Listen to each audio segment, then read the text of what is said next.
Good morning, students. In today's video, cover we are going to cover the topic views on isostasy. Okay, so in that we have seen theories by different people, views we can say views by different people, and today we are gonna cover this theory by Heiskanen. Sorry if I pronounce the name wrong. Let's get started. Heiskanen combined both Airy and Pratt ideas in isostasy. So we have covered the theories of Airy and Pratt, and hope you have remembered. Uh, Only that way you can understand this particular theory more better. If you know the theories described by Airy and Pratt. He said rock density changes both vertically and horizontally. So what does he say is that the density of the rocks that are present inside the crust changes both the vertically, that means this way, and horizontally, that means this way. Okay.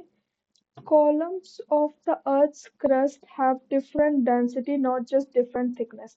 So, sorry.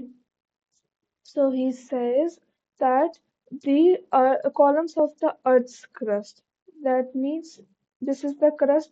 He said that crust is made up of columns, and those columns have different thickness as well as different densities. Deeper rocks are denser than shallow rocks. This is supported by seismic studies. So they have done the seismic studies. That means studying the Earth's interior by the help of seismic waves that we have covered earlier. So in that he find out that the deeper rocks are denser than the shallow rocks. Okay, so why? Why? Because we know that the deeper rocks have more pressure on them, so that's why they are more denser than the shallow rocks. Okay, so what if I will give you, if I will explain you this particular thing that like the deeper rocks, they have more pressure. That means they are particles that make these rocks come closer to each other. That way, it becomes more dense. Okay, because what does the dense means? That means in a given volume or space, more particles are present. So that is called high means that is called denser. That thing is called denser than compared to other things. Okay, let me paraphrase this. Like this is the space. Okay, so if you put more particles into this space, it will become more denser. But if you put less particles, it will become less dense. Okay, I hope it is clear to you all. You can say that like liquids, they are less denser than the solids because of the how the particles, you know, how the particles arranged themselves. So because of density differences, different crustal blocks extend to different depths. So because of the density differences, these different crustal blocks extend to different depths. That means if some rock is block is denser, so not uh, it will not extend inside the earth's surface as such. But if it's not denser, it's lighter. If that block, it will rise higher as well as it has deep roots, just like the mountains. So mountains roots are deep, thick crust under higher mountains, and Okay, density variations in different parts of the crust. So that means mountain roots, they are deep because they are less denser, but they are thick. Okay, means this is very important, guys.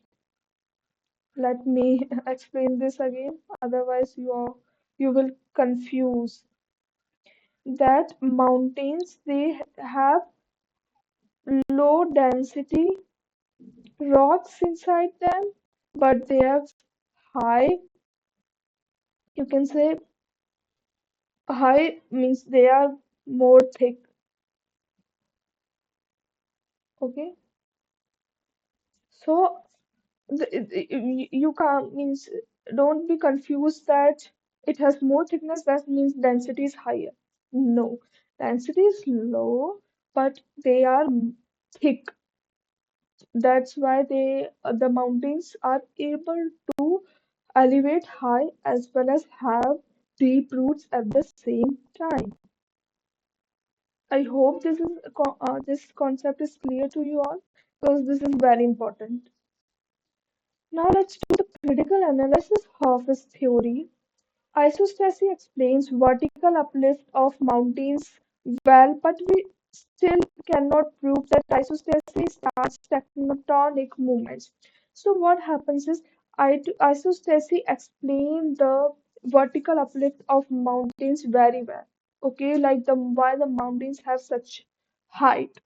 Okay, uh, but it cannot tell or explain the role of isostasy in the tectonic movements, because in tectonic movements various processes uh, are behind, like these. Okay, not only isostasy is responsible for tectonic movements, but there are several other processes that come up in tectonic movements. Isostacy's role in shaping the Earth's crust is limited, not very decisive. So its isostacy's role in shaping the Earth's crust is limited because isostasy is telling the, you know, adjustment of the crust, not the formation of the crust. You know, means it's telling that how crust the adjust itself, like isostastic rebound, isostastic balance, or equilibrium, what whatever. But it cannot tell the formation. The means how is, like what is made, what is crust made up of. Whether it is made up of igneous rocks or sedimentary rocks or other processes. That we will cover further. So isostasy is a limited role. Isostasy is supported by real evidence. So when ice melted in Scandinavia, the reduced weight made the land rise upward isostatic rebound. So we have just covered this particular thing various times in our previous videos, that if the above the crust, if the weight reduces, the crust will rebound itself, okay, or it will rise. Okay, so it is a straightforward common sense. Let's talk about Holmes' theory. So let's see his views on isostasy. Using seismic waves evidence, Holmes says that Earth is made up of many layers. So he does experiments with the seismic waves, and we have seen that seismic waves help us to study the Earth's interior. So what he found that Earth is made up of many layers. Elevated areas, mountains are made up of lighter rocks. So the elevated area like mountains have lighter rocks, okay, they low density rocks. The shear layer is continental crust. So our continental crust is made up of shear layer. So shear means silicon plus aluminium. So it is lighter. That's why the continental crust is made up of the shear layer. Its thickness under mountains is about 40 km, but it's thin under plains. It is very thin or absent under oceans. So what, like, listen it very carefully, that shear layer is thick inside the mountains. That doesn't mean that the mountains have dense or heavy rocks present in them. That means that the shear layer is very light, okay, and it is very like it is extended up to 40 km in the mountains. That means the mountains have lighter rocks inside them, or lighter crustal block. So because of that, it able to rise higher. But this shear layer, which is very thin, oh sorry, very light, is uh, not is very thin under the plains and the oceanic crust, because they can't able to rise higher. Why? Because they have less shear layer, which is very light. Okay, they have more the sima layer, or the layers that are very dense. So because of that, they are not able to rise higher. What? Plains and the oceanic crust. I hope this is means clear, crystal clear to you all. If you have any doubts, you can comment down below. Higher crustal blocks are lighter, so they rise upwards. So what happens is, like, the higher crustal blocks are lighter, so they rise upwards. Okay, to maintain balance, these tall lighter columns extend deeper downward into lighter underlying material. So what happens is, that means these mountains rise higher. So to balance that height, they should have deep roots as well. So that's why the mountains have a height. I means, like, they are elevated so much, as well as they have deep roots at the same time.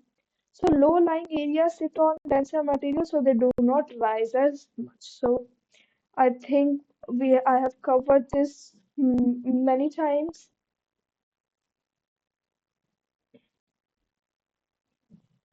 And today's homework is to make an image in your mind explaining this concept. Just use your imagination and draw an image in your mind.